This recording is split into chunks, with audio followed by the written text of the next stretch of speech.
camping horror story, The Forgotten Trail. It was supposed to be a fun weekend. A group of 5 friends, Ethan, Jake, Sam, Lisa, and Rachel, planned a camping trip deep in the woods. They wanted to disconnect from the world, enjoy nature, and share ghost stories around a campfire. But none of them knew that the story they would end up telling would be their own. A horrifying tale of survival, fear, and something lurking in the shadows of the forgotten trail. The arrival. The group reached the entrance of the forest in the late afternoon, excited and full of energy. They had all the essentials: tents, food, flashlights, and a map of the trail. The trail was old, barely maintained, and not frequently visited. It was called The Forgotten Trail by the locals, and there were rumors about strange disappearances in the area. But the friends laughed off the stories as mere folklore. After an hour of hiking, they reached a clearing near a small river. It was the perfect spot to set up camp. The sun was beginning to set, painting the sky with hues of orange and pink. They quickly set up their tents and gathered wood for the campfire. The warning. As night fell, the air turned cold, and an eerie silence settled over the forest. While roasting marshmallows, an old man suddenly appeared from the trees. His face was pale, his eyes filled with an expression of warning. "You shouldn't be here," he muttered. Jake, always the skeptic, laughed. "Why? Are there ghosts here?" The old man didn't smile. He took a deep breath and said, "This place, it remembers those who come here, and it doesn't like visitors." Before anyone could ask him more, the man turned and disappeared into the trees. His presence left an uneasy feeling in the group, but they brushed it off, convincing themselves it was just an attempt to scare them. The first night. Later that night, as they settled into their tents, strange noises echoed from the forest. Soft whispers, snapping branches, and the sound of something heavy moving. Ethan assumed it was just a wild animal and ignored it. Then around midnight, Rachel woke up, gasping for air. Her face was pale, her hands trembling. "I had a dream," she whispered. "Someone was standing outside my tent, watching us."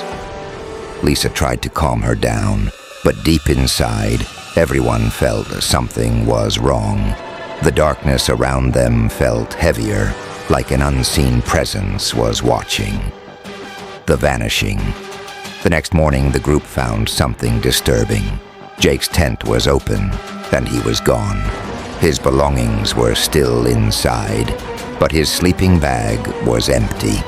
At first, they thought he was playing a prank, but after searching for hours, they found no sign of him. No footprints leading away, no disturbed ground. It was as if he had vanished into thin air. Panic set in. They debated whether to stay and keep searching or leave immediately, but their car was parked miles away, and getting lost in the forest could be worse.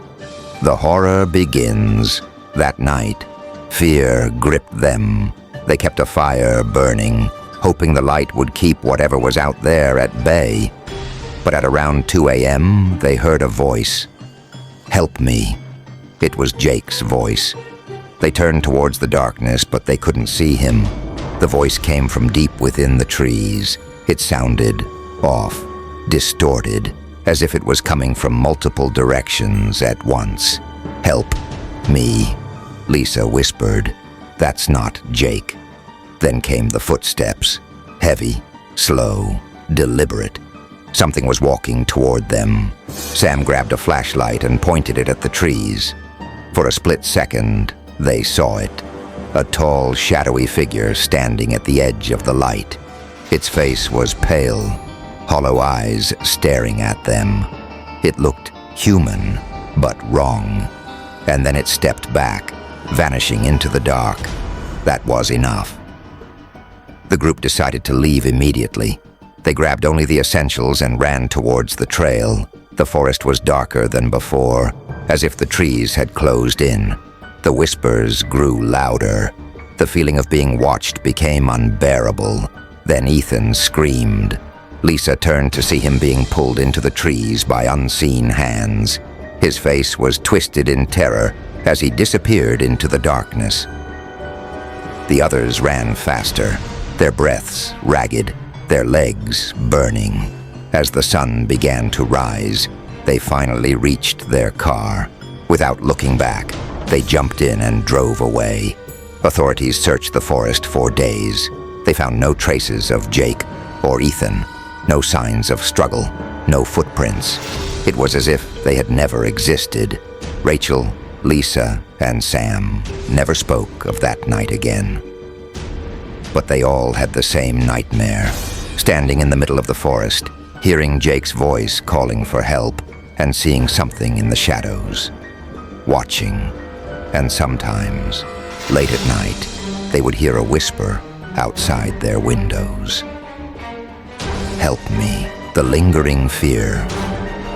Months had passed since that horrifying night in the forest, but for Rachel, Lisa, and Sam, the nightmares never stopped.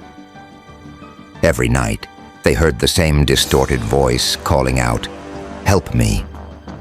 Rachel had moved to a different city, hoping the distance would help her escape the memories.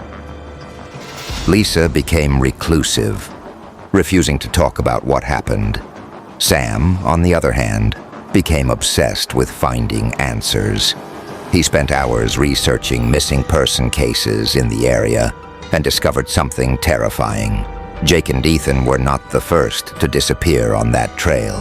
Over the last 50 years, campers had gone missing in the same forest, and none were ever found. Even worse, the few survivors all spoke about the same thing. A shadowy figure watching them, a voice calling their name, and the feeling of something pulling them into the darkness. Determined to find out what happened to his friends, Sam decided to go back. The return to the forgotten trail. Sam knew he couldn't do it alone. After weeks of convincing, Rachel finally agreed to go back with him.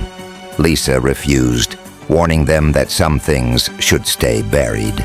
But Rachel needed closure.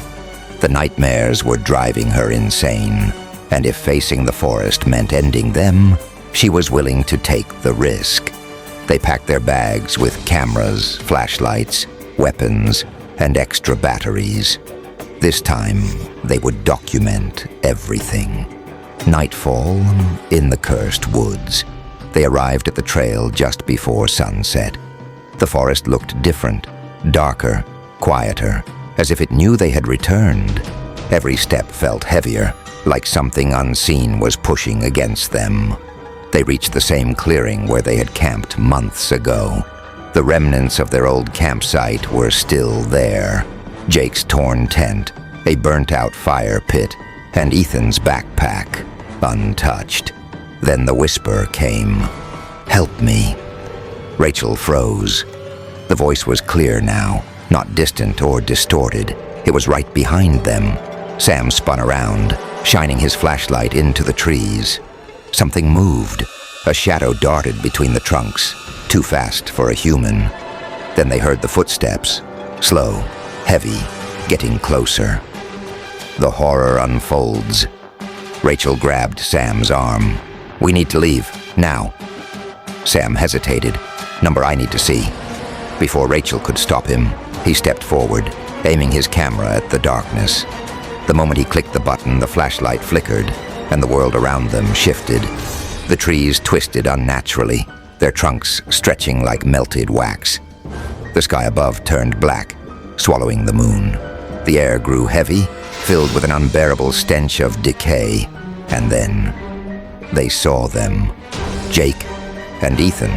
They stood just a few feet away, motionless, their faces blank. Their skin was pale, their eyes black voids. But the worst part? Their mouths were sewn shut. Rachel gasped in horror, backing away. "Oh my God!" Sam took a step forward, his voice breaking. "Jake?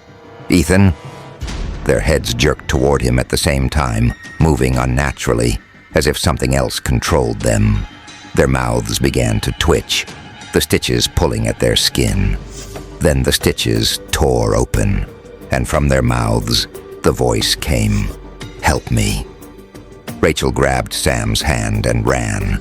The forest twisted around them, the trees shifting as if the path itself was changing. The whispers surrounded them, coming from every direction. "Help me. Don't leave. It's your turn now." The ground beneath them moved, pulsing like a living thing. Dark hands crawled out of the soil, reaching for their legs. Sam tripped. What Rachel screamed as she turned back, but it was too late. A shadow loomed over him, its arms stretching unnaturally long. Its face was hollow, empty, except for one thing, Jake and Ethan's voices whispering from its gaping mouth. Sam's eyes widened in terror as the creature's arms wrapped around him. "Rachel, run." She hesitated, tears streaming down her face. But when Sam's body was pulled into the darkness, vanishing without a sound, she had no choice. She ran. She didn't stop until she reached her car. She didn't look back. Sam was never found. Rachel tried to explain to the authorities, but no one believed her. The search teams went into the forest, but they found nothing. No footprints, no torn tents, no signs that Sam had ever been there. But Rachel knew the truth, and the nightmares, they were worse than ever. Every night, she heard Sam's voice whispering from the darkness, "Help me." And she knew. It was only a matter of time before the forest came for her, too.